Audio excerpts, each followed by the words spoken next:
अगर आप रोज पूजा करते हैं और आपका मन अशांत रहता है तो इसका मतलब है कि आपसे पूजा पाठ करते वक्त कहीं कुछ गलती हो रहा है। मन की शांति या जिस भी मनोकामना से पूजा की जा रही हो उसकी प्राप्ति के लिए पूरे विधि विधान से पूजा का किया जाना जरूरी है। आइए जानते हैं कि पूजा के दौरान किन बातों को याद रखें और कुछ जरूरी नियमों का पालन कैसे करें। पहला, शिव जी, गणेश जी और भैरव जी को तुलसी नहीं चढ़ानी चाहिए। दूसरा, तुलसी का पत्ता बिना स्नान किए नहीं तोड़ें। शास्त्रों के अनुसार यदि कोई व्यक्ति बिना स्नान किए ही तुलसी के पत्तों को तोड़ता है तो पूजन में ऐसे पत्ते भगवान द्वारा स्वीकार नहीं किए जाते हैं।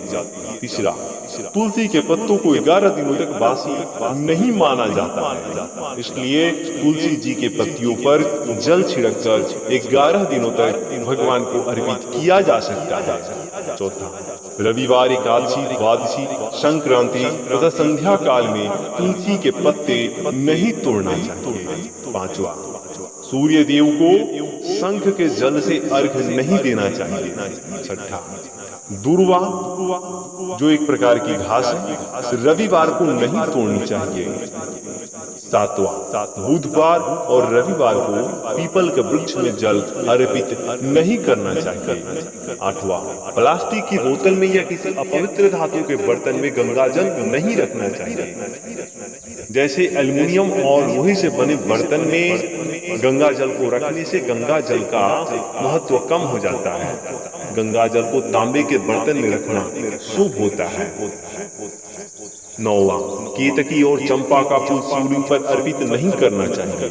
10वां, किसी भी पूजा में मनोकामना की सफलता के लिए दक्षिणा अवश्य चढ़ानी चाहिए। 11वां, माँ लक्ष्मी को विशेष रूप से कमल का फूल अर्पित किया जाता है। कमल के फूल को 5 दिनों तक जल छिड़ककर पुनः चढ़ाया जा सकता है। 12वां, घर के मंदिर में सुबह एवं शाम को दीपक अवश्य जलाएं तथा एक दीपक घी का और एक दीपक तेल का जलाना चाहिए। 13वां, सूर्य, गणेश, दुर्गा, शिव और विष्णु ये पंचदेव कहलाते हैं। इनकी पूजा सभी कार्यों में अनिवार्य रूप से की जानी चाहिए। प्रतिदिन पूजन करते समय इन पंचदेव का ध्यान करना चाहिए। इससे लक्ष्मी की कृपा और समृद्धि प्राप्त होती है। जय श्री कृष्ण। राधे राधे।